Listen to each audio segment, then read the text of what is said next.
جس نے ایک یا دو تین لڑکیوں یا بہنوں کی پرورش کی اور اسلام اور ادب سکھایا، پھر اللہ کی رضا کے لیے نکاح کر دیا، وہ میرے ساتھ جنت میں ہوگا۔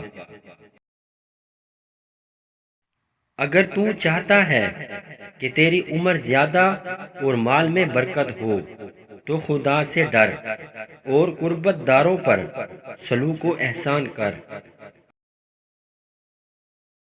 تین دعائیں ضرور قبول ہوتی ہیں: باپ کی دعا اولاد کے لیے، مسافر کی دعا ہر شخص کے لیے، مظلوم کی دعا ظالم کے لیے۔ کیا میں ایسے خزانہ سے مطلع نہ کروں جو سب سے اچھا ہے؟ سن لو، وہ خزانہ نیک اور دیانتدار بیوی ہے۔ جو نیک لڑکا والدین کی طرف رحمت کی نظر سے دیکھتا ہے، اس کو اللہ تعالی ہر نظر کی عوض ایک حج کا ثواب عطا کرتا ہے۔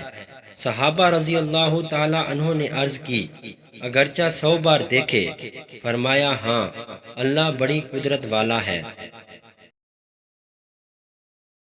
سب سے اچھا صدقہ وہ ہے جو مستحق قرابت داروں پر ہو۔ اگر قرابت دار محتاج ہو تو غیر پر کوئی صدقہ نہیں۔ جنت تیری ماں کے قدموں کے نیچے ہے اور تیرا باپ جنت کے درمیانی دروازوں میں سے ایک دروازہ ہے۔ جس شخص نے اپنی زبان اور شرم گاہ کو قابو میں رکھا، میں اس کے لیے جنت کا ضامن ہوں۔